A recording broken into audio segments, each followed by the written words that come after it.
So I just want to start off, if I can, with Giles, just to talk a little bit about sort of the genesis of the project, because there are some people here, I guess, who have never seen... Is anybody here, to start off with, is there anybody here who's never seen the original Thunderbirds?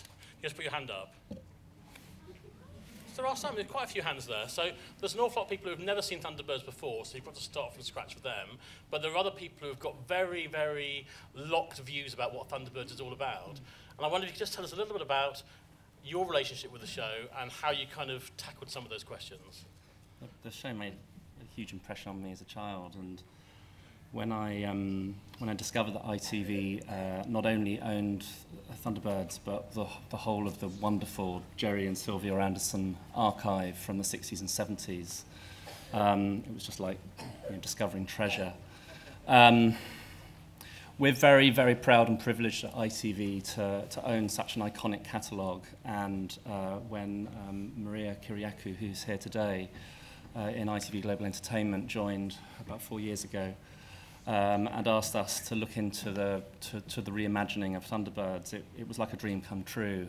As I said before, the series has a lot of cultural relevance for a lot of people, and when we started out on this remake, we were very sure of one thing, and that was that there's a reason why this show has lasted the test of time over the last 50 years. It's a much-loved property, and we knew that we didn't want to mess with anything that worked in the original show. We wanted to pay tribute to the original series, but also modernise the series so that it was right for an audience of 2015, and I really hope that we've done that job well. So. And in terms of who you saw your core audience as being when you were making the show, because obviously you could go down the fan route, you can go down the kind of the kids.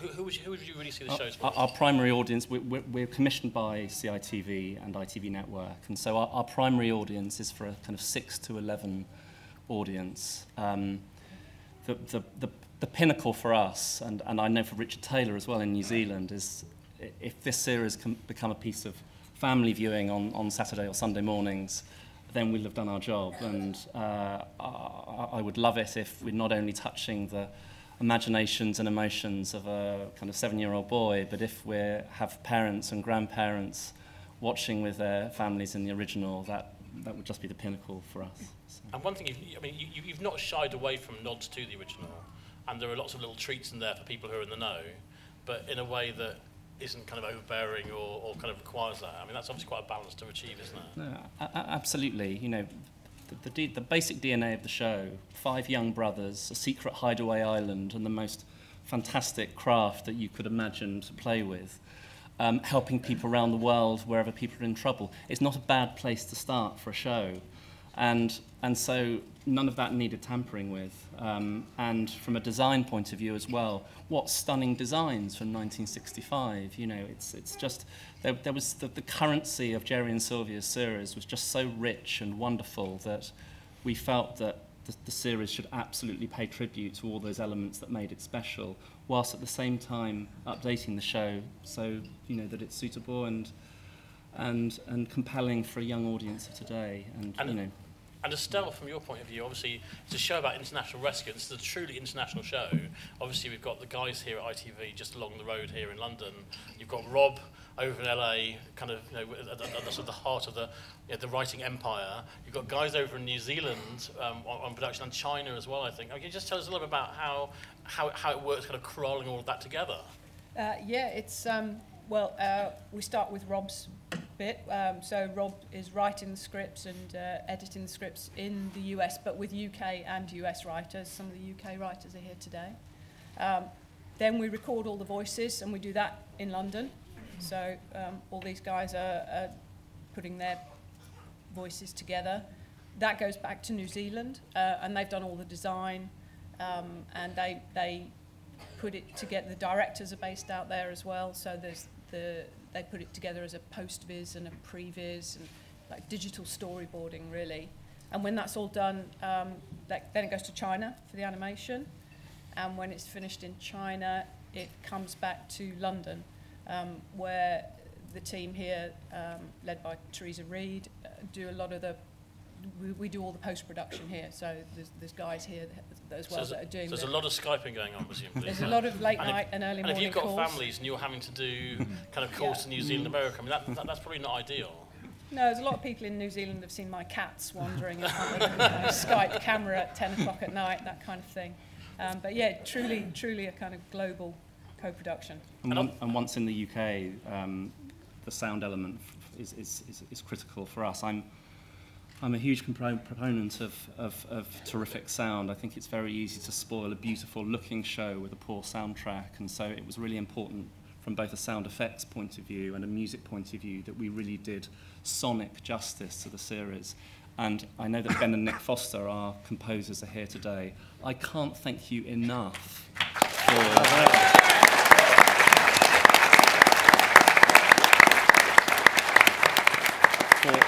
for a score that Barry Gray would have been truly, truly proud of.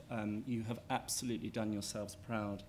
And I also want to thank a massive thank you to Nigel Heath of Hackenbacker Audio Post-Production, who has handmade most of the effects on this show, from vacuum cleaners to broken air conditioning units. You name it, he's done it, and they have done it with love and passion, and as I say, I can't thank them enough. Before I move on and talk to the other guys, just in terms of the look you've gone for, obviously you've gone for a sort of part CGI, but also this kind of puppet sort of model, sort of the sets and so forth. Can you just tell us a little bit about the thinking behind that? Because you've actually presumably made it more challenging and more difficult than you might have done if you'd gone for pure CGI.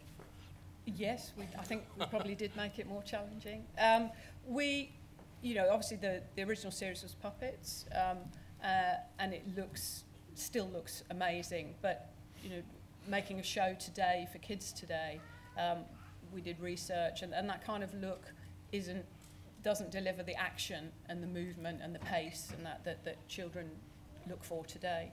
So it was really down to the development done in New Zealand by the guys at Pakiko to see what kind of look could be achieved with CG, but obviously still keeping those fantastic, and you saw them today, those fantastic model sets. I mean, they call them miniature sets, they're huge. And marrying that together is something that I just don't think is done, as Giles said in the introduction, for a long-form series. That really is a big challenge to get that done.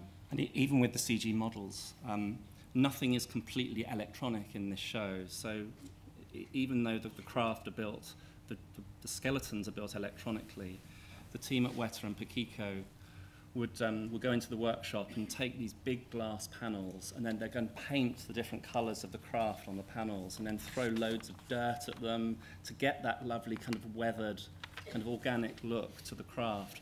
They'd then photograph those panels and then wrap those photographs around the digital models. So it really is not only is it the kind of live action miniatures, but the CG assets as well have some kind of real organic form to them too. So Rob, from your point of view, I know obviously, as you said, you're based in LA. I don't know, to be honest, what the impact of the show, the original show, was in America. I don't know whether it's the same as here or not. So I was going to ask you about that. But the other thing, then, to move on from there, is when you've kind of been commissioning these stories and and writing the stories, is there a kind of Bible of kind of things that the characters would or wouldn't do, or things or situations that you can and can't have, or how does that work in terms of the guidelines for the writers? Well, the first question first, you'd actually be surprised. I mean, I remember Thunderbirds when I was a kid. They did play it, often late at night. And when I first got involved and was able to share with people that I knew, they were thrilled and surprised. A lot of people would be, oh, that's that puppet show, isn't it? But once, I think it does, in certain audiences, it definitely has had an impact. Certainly not anywhere near the impact it's had here. There is a certain formula to the stories that we tell, and when I say formula, it's actually not a bad thing, because I kind of look at it more as a roadmap to getting a good story, because unlike the original series from 1965, we only have 22 minutes to tell our stories, and the originals were twice that length. So we have to be very judicious in the elements that we put into a story, and we want to do that without sacrificing the details, because just like the original show, this series is all about details. I mean, you look For those of you that were observant, you still saw the lemon squeezer on the wall in the hangar. I mean, those are the little things that not only from a visual perspective, from a storytelling perspective too, the ability to kind of be true to the character and be able to focus on relationships. I mean, this is, as Giles said, this is a show about a family. And they live in a pretty incredible place and do very amazing things. But still at the heart of it, these are 5 brothers and an adopted sister and a grandma that loves them and this whole extended family that's kind of created around that. So we have to start there. And those universal themes are the same now as they were 50 years ago. Oh, absolutely. And I think in many ways we're able to explore those better now than maybe they were in the past. And that's really kind of exciting, because the thing is that, the action and the adventure part, that's kind of easy. Something goes wrong, our guys go to take care of the problem. There's an unforeseen consequence. They have to use their smarts and their brains and their ingenuity to find a solution, and at the very end of the day, they're able to save the world. And then there's a big explosion, and then see you next week for another version of that. But there is sort of something that's nice and sort of comforting about the ability to kind of know that what you're going to expect in terms of, I know that there's going to be exciting action and cool kind of thrilling, edge of our seat kind of suspense. But also we get the fun, character moments as well, which really kind of bring it to life. And even though the show was made all those years ago, it's often been on our screens since. I just wonder now, just moving on to sort of Kayvan and Thomas, if you could just tell us a little bit about your kind of relationship with the show in terms of, did you watch it when you were growing up? Is it something you remember, or have you come into it fresh? I remember it as a kid, watching it, loving it, and I guess it hadn't been on for a few years. It was repeated. So I watched that, and then I watched Stingray, and we had a show called Terrorhawks as well, which was kind of like a poor cousin of Thunderbirds. But I always remember it kind of being part of my childhood. And then when I heard that they were remaking it, I was straight on the phone, straight on the email, kind of so you actually lobbied? Bleary-eyed. I was like, doing Thunderbirds, please, I want to be in it, I want to be in it. And my agent was like, calm down, they're not making it for like a year at least. So, I was like, are they making it yet? Are they making it yet? Right. Get me in the room. I want to do some voices. Well, Thomas, I believe that you also have a kind of a similar relationship with the show in terms of you were a big fan when you were younger, is that right? Yeah, I was a big fan. Again, I saw the reruns in the 90s. My father was a big fan, and so he insisted on recording every episode, and we would sit down and watch it together, and it was kind of like a father and son thing. And I just remember completely falling in love with the characters, with the stories, with the ships, with the costumes, with everything. And I had all the toys, I had the full costume. It was the first thing I actually got into and got like obsessed about. And to hear that they were, same thing when I found out they were doing a reboot, a remake of it, I just couldn't wait to be a part of it, and to play a Thunderbird for me was a childhood dream that I'm still very excited about. David, obviously, as we touched on at the very, very start, you were part of the show when it first came out. That's right, yes. And you played a number of voices, including Brains. Yes. I wonder if you can just tell us a little bit about your reaction. I don't know if it was Giles or who it was who contacted you. When they invited you to come back and be part of this journey second time around, what your reaction was? Well, Giles and Estelle came up to see me in Hampstead. I think they were checking me out to see if I was in one piece. But I've taken care of myself, and I was absolutely thrilled when I was asked to repeat the voice and the character of Parker. Although I'm in terms of age quite old now, my voice hasn't changed too much over the years, and the character's in my vocal DNA, as it were. So, and it's great to work with all these young, talented people.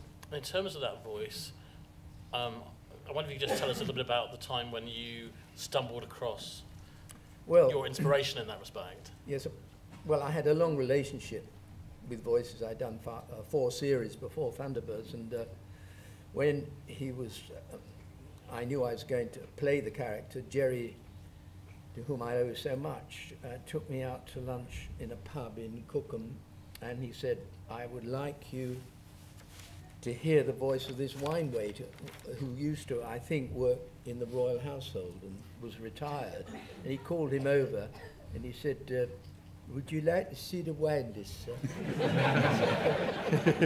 So, and Parker was born, and I kind of I jazzed him up, and he's kind of ageless now. And thank you, old mate. I wonder if just in terms of the three of you who are the actors, if you could just tell us a little bit about the kind of about the voice acting, which obviously you're having to convey everything through the way you're talking. Nobody's seeing you as they would normally do.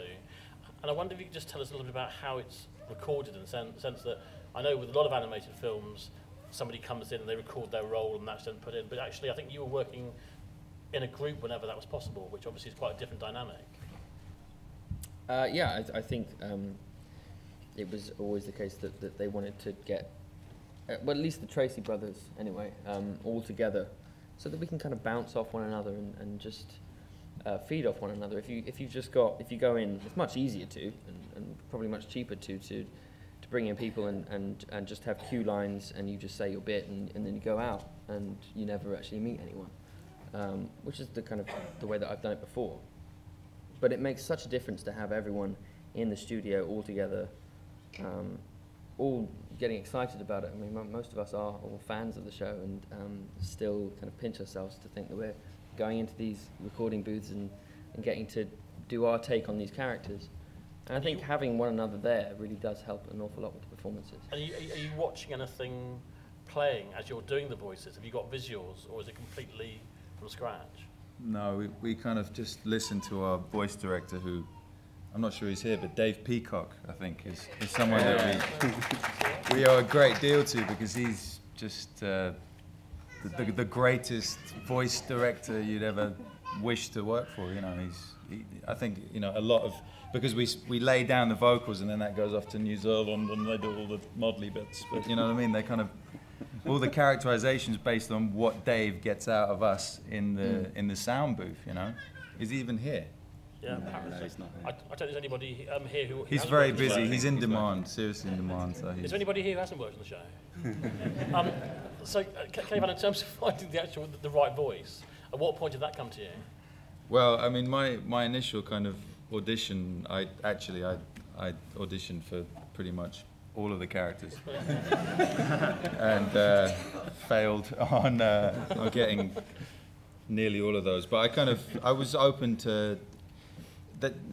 Like Giles and Estelle, they weren't like, we want Brains to sound like this. You know, I came in, I was like, hi, my name is Brains. You know, I was like, that's not going to work. So we we brought it back down to, you know, more of a kind of, you know, like this. I said, you know, what if he's, you know, this kind of, my name is Brains, and you know, they were like, that's terrible. And then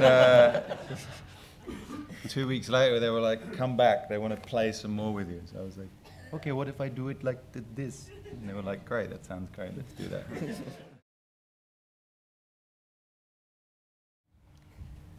Well, I think we took a bit of inspiration from part of the development of the show, really, because in the original series, the boy's identity was secret, and you know, people didn't see the craft. But we had to, as part of the early development, realise that that wasn't really going to be possible. You know, for an audience set today, with everyone having access to cameras, and you know, obviously the internet, which didn't exist in the original series. So you know, it's been an interesting subject within the show, as well as on the marketing and things. I think you particularly kept a hold on a lot of things because we had quite a long period of development, so we didn't want too much to come out 18 months ago when we first started. I've driven most of ITV mad with my paranoia about the material leaking, and I'm actually really happy that we got where we did. So everybody was signing. I mean, did you all have to sign lots of things saying you can give it away? Plot to Giles would like show us like little kind of 10-second clips and just snap his laptop shut. Back in that booth.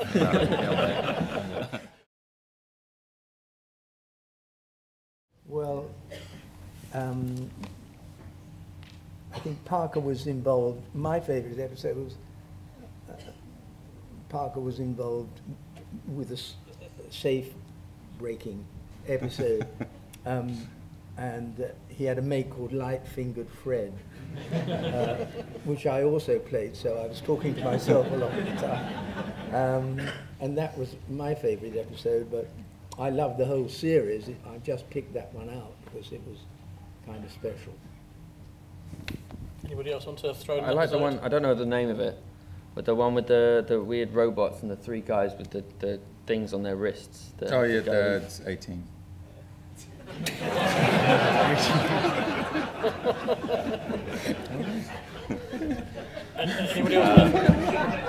Anybody else want to throw in an episode? For me, it would have to be Trapped in the Sky. Yeah. So. We've sort of danced around the issue, and I did an AMA on Reddit a couple nights ago, and was very honest in that no, he will not be seen in the first 2 seasons.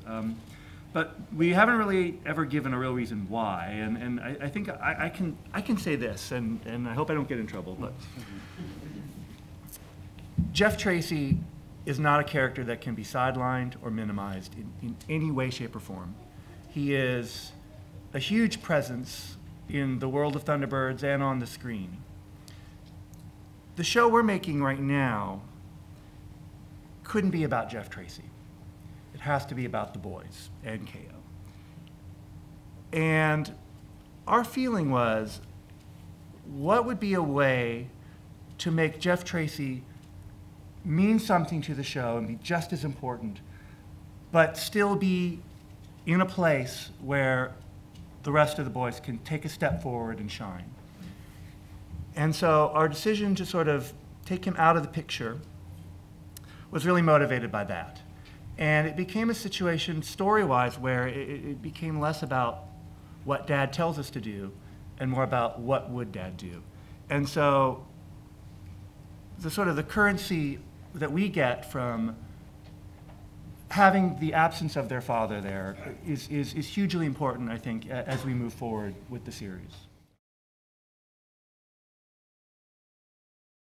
He pops down from time to time, but I mean, that's where he's comfortable. He just likes being up there. He's a bit of a loner, really, but he just enjoys being on his own and having the control and having that kind of bird's eye view of the whole world and the peaceful tranquility of it. But at the same time, with all these emergency calls coming through and just a bit of a freak in terms of just like loving having loads of stuff to do and telling all the guys what's best to do, what their ETA is, what their timings are. I think he just enjoys that. I don't think he enjoys the kind of hubble bubble of everyday life and having to socialize with human beings other than through a radio. But I quite like that.